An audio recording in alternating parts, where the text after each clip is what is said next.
أعوذ بالله من الشيطان الرجيم بسم الله الرحمن الرحیم۔ شیعہ حضرات نے جن لوگوں کو امامت کا درجہ دے رکھا ہے اور کہتے ہیں کہ وہ امام تھے، امام شریعت تھے، جس طرح کے نبی امام ہوتے ہیں یہ بھی اسی طرح امام تھے، اور انہوں نے کسی کی بیعت نہیں کی، کیونکہ امام کسی کی بیعت کیسے کر سکتا ہے؟ آج ان کے اس دعوے کو ان ہی کے آدمی نے تباہ و برباد کر دیا، انہیں کہیں کا نہیں چھوڑا، اور اس بات کا میں کوئی کتابی حوالہ نہیں دوں گا، کیونکہ کہیں گے پھر یہ کتاب تم نے اپنی طرف سے ڈال دی ہوگی، یہ ثبوت صحیح نہیں ہے، یہ اس طرح بات ہے، یہ اس طرح بات ہے۔ لیکن نہیں، میں ان کی زبانی ہی آپ کو سنواتا ہوں کہ یہ خود مان رہے ہیں کہ ان کے ائمہ نے، جن کو یہ امام شریعت مانتے ہیں، ہم بھی 12ویں کے علاوہ سب کو معتبر مانتے ہیں، لیکن اس طرح امام شریعت کسی کو نہیں مانتے۔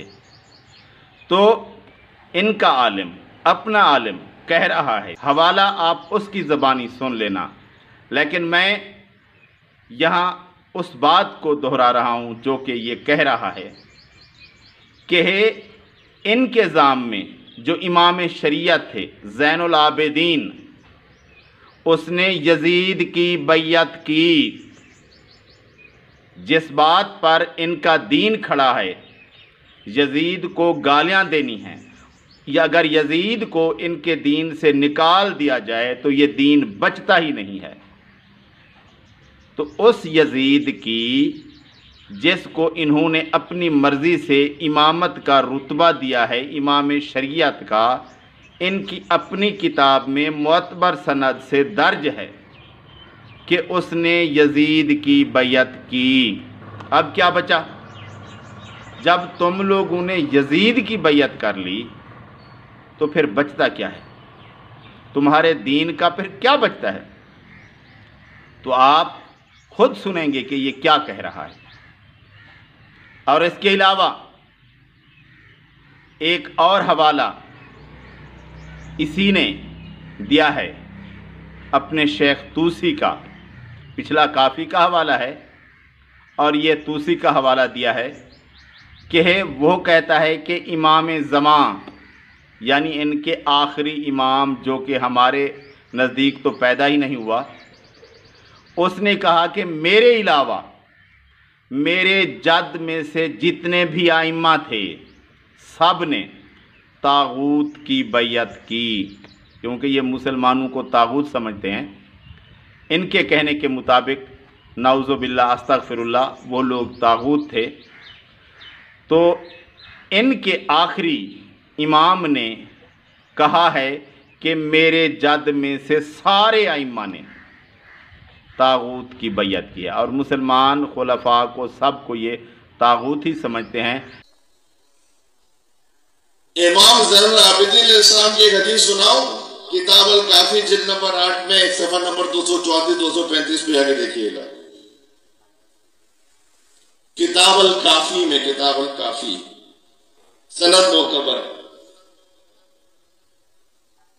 چلے کہہ دیتا ہوں، امام زین العابدین علیہ السلام سے لکھا ہوا تو یزید کے بارے میں خود کہ یزید بعد میں آیا تھا مکہ اور پھر آیا مدینہ۔ اب روایت سنا رہا ہوں میں، سن لیں۔ اس نے قریش میں سے کسی بڑے شخص کو بلایا اور بلا کر کہا کہ میری بیعت میں آؤ گے؟ اسے بیعت قبول کرو۔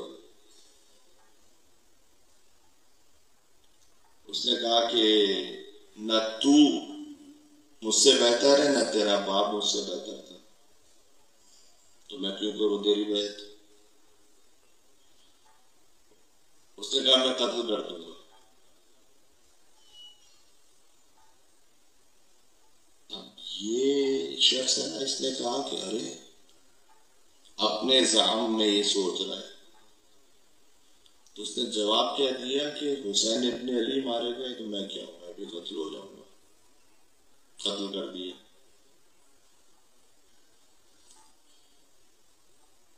اگلے دن امام زین العابدین کے پاس گیا،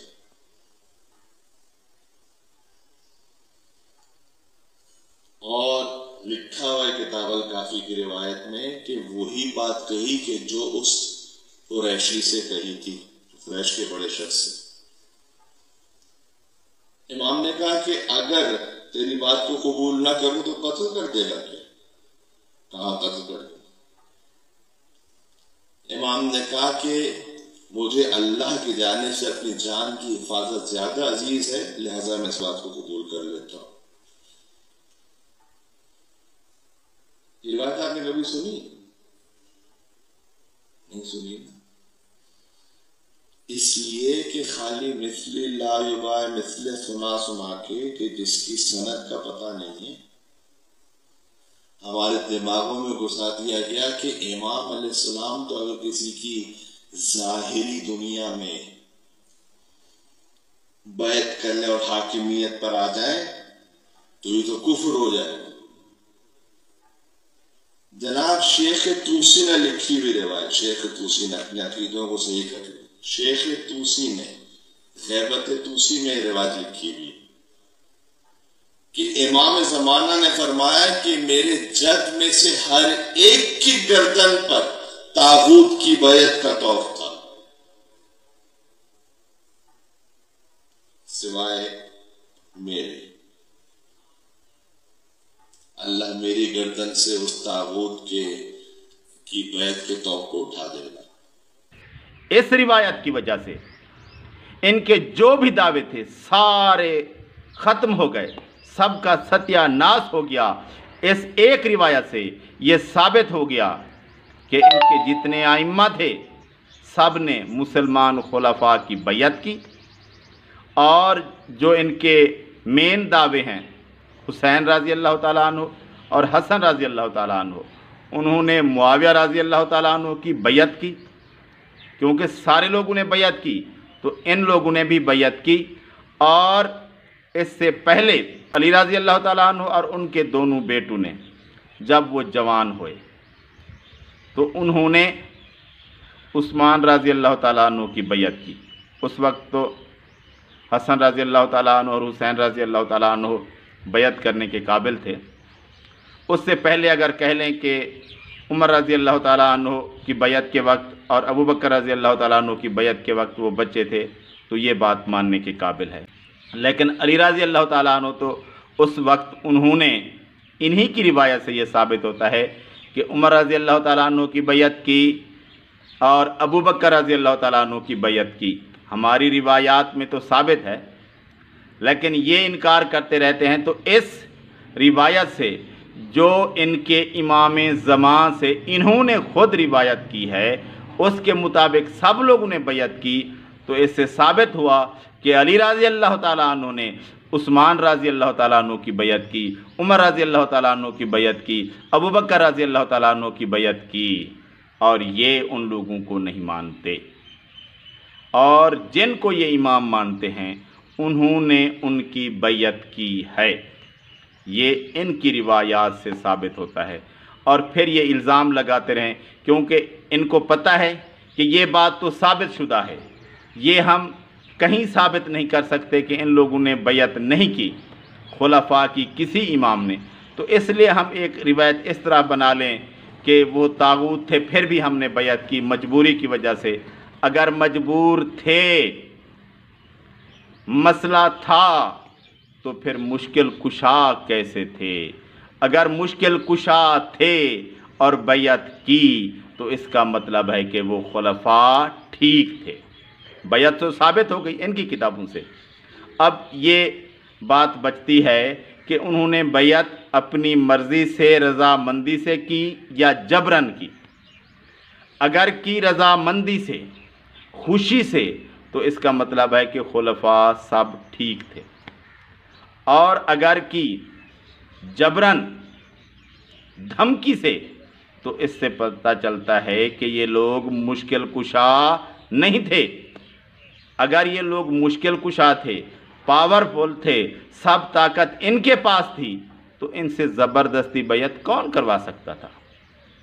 تو ایک بات پر آ جائیں کہ یا وہ مشکل کشا نہیں تھے، جبراً کروا لی گئی تو مشکل کشائی ختم ہو گئی، اور اگر رضامندی سے، خوشی سے کی، اس کا مطلب ہے پھر خلفاء ٹھیک تھے، صحیح دین پر تھے، اسلام پر تھے، اور صحابہ کے بعد جو خلفاء تھے ان کی شان صحابہ کے برابر تو نہیں تھی۔ کمی کوتاہی تو انسان سے ہو جاتی ہے، لیکن ان کو مسلمان مان کر ہی ان لوگوں نے ان کی بیعت کی ہوگی نا۔ تو یہ تمہارے جو سارے دعوے تھے وہ آج ملیا میٹ ہو گئے۔ آج تمہاری ساری جو عمارت اس بات پر کھڑی تھی کہ ہمارے اماموں نے کسی کو خلیفہ نہیں مانا، کسی کی بیعت نہیں کی، آج وہ عمارت ڈھا دی گئی، اور تمہارے خود کے مستریوں نے ڈھا دی کہ یہ سارا دعویٰ جھوٹا تھا، یہ ساری بات جھوٹی تھی، لوگوں کو ورغلانے کے لیے، لوگوں کو دھوکہ دینے کے لیے، اور آج یہ عمارت ڈھا دی گئی۔